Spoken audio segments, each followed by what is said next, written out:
Praise the Lord. ஆண்டவர் ரட்சகருமாக இயேசு கிறிஸ்துவின் நாமத்திலே உங்களை வாழ்த்துகிறேன். இன்னைக்கு பரிசுத்த ஓய்வு நாள்.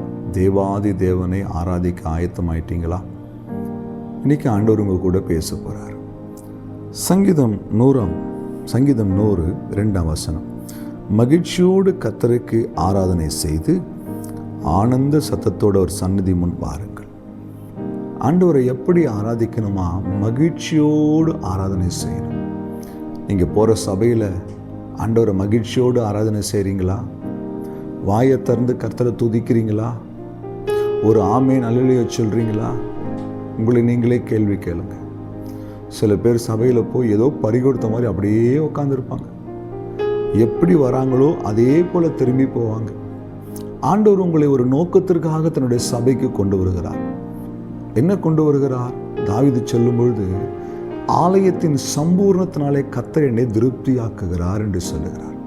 122ஆம் சங்கீதம் 1ஆம் வசனத்தில் சொல்லும் போது, கர்த்தருடைய ஆலயத்துக்கு போவோம் வாருங்கள் என்று சொன்னபோது எனக்கு மகிழ்ச்சியாக இருந்தது. என் அன்பு தெய்வ பிள்ளையே, ஆண்டவரை ஆராதிக்க வரும்போது சந்தோஷமா வா. தேவ சமூகத்தில் நல்லா உற்சாகமாய் கர்த்தரை பாடி துதி. வசனங்களை காது கொடுத்து கேளு. தேவ சமூகத்தை ஒருபோதும் அசட்ட பண்ணாதே. கர்த்தர் உனக்கு கொடுத்த தேவனுடைய பிரசனம் நிறைந்த அந்த சபையில் நீ ஆண்டவர் சமூகத்தில் உட்கார்ந்துருக்கிற. எப்படி இருக்கணும் தெரியுமா? மகிழ்ச்சியோடு ஆராதனை செய்து ஆனந்த சத்தத்தோடு ஒரு சந்நிதிக்குள்ளே வாருங்கள். அதிகாலை நேரத்தில் பாருங்களேன், கர்த்தர் உருவாக்கின பறவைகள் பாடி துதித்து ஆண்டவரை மகிமைப்படுத்துது. அந்த 5 அறிவு உள்ள பறவைகள் கூட கர்த்தரை துதிக்குது, சந்தோஷமா இருக்குது. ஒரு பறவை கூட கவலைப்பட்டு சோர்ந்து உட்காரல.